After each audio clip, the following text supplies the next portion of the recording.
Hello everyone, this is Sarvahita, Assistant Professor of MCA Department from Rohini College of Engineering and Technology.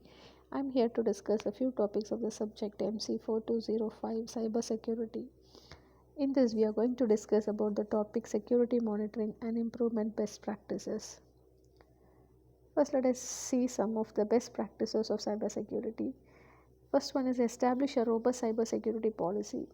It serves as a formal guide to all the measures used in our company to improve the cybersecurity efficiency. The policy helps your security specialist and the employees to be on the same page and describes the essential and company wide information security practices. Consider the implementing a hierarchical cybersecurity policy.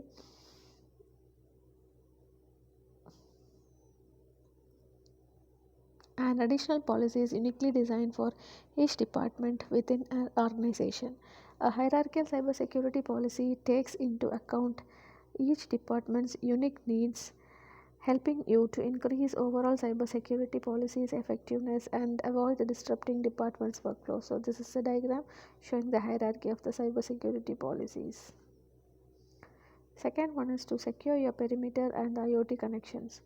In the present day organizations, the perimeters extend far behind the firewalls as the remote work, cloud environments, and IoT devices significantly extend the attack force. So, this raises the expected growth from year by year. So, the security cameras, doorbells, smart door locks, heating systems, and office equipment, many of these are connected to the internet and can be used as potential attack vectors. A compromised printer, for instance, can allow the malicious actors to view all the printed or scanned documents. Consider securing your perimeter by protecting your border routers and establishing the screened subnets. So, to enhance the enterprise database security, we can also separate the sensitive data from your corporate network and to limit the access to such data. We can combine the conventional protection measures such as the firewalls and VPNs with the zero trust model to protect yourself. Based on the concept, never trust, always verify. Zero trust requires the users and devices in your organization to be continually validated to prevent the unauthorized access. Then the third one is to employ a people-centric security approach. A technology-centric approach to cybersecurity isn't enough to ensure all that around the protection, since the hackers often use the people to entry points. So they can help to chance of human connected risk. So if people-centric security, it is an important perimeter in the workers themselves. Educating and monitoring the employees are the main things to consider a secure people-centric environment. Control access to sensitive data. Granting the employees many privileges by default allows them to access the sensitive data even if they don't need to. Such an approach increases the risk of threats and allows the hackers to access the sensitive data as soon as the compromise an employee's account. Next one is the manage password wisely. So employee credentials gives the cyber criminals direct access to the sensitive data and valuable business information. The brute force attacks, social engineering, and other methods can be used to compromise every employee's credentials without any employees knowing. So organizations often use a specialized password management tools to prevent such attacks. Such solution can give control over the employee's credential, reducing the risk of account compromise. Monitor the activity of privileged and third-party users. The privileged users and the third parties with access to your infrastructure have all the means to steal your sensitive data and go unnoticed. So even if the users don't act maliciously, they can unintentionally cause the cybersecurity breaches. To reduce this risk posed by the privileged users, the third parties consider the following measures as shown in the figure. That is to monitor the user activity. They will restrict access to the data, critical data, and provide one-time passwords and also approve the access manually. Next one is to manage supply chain risks.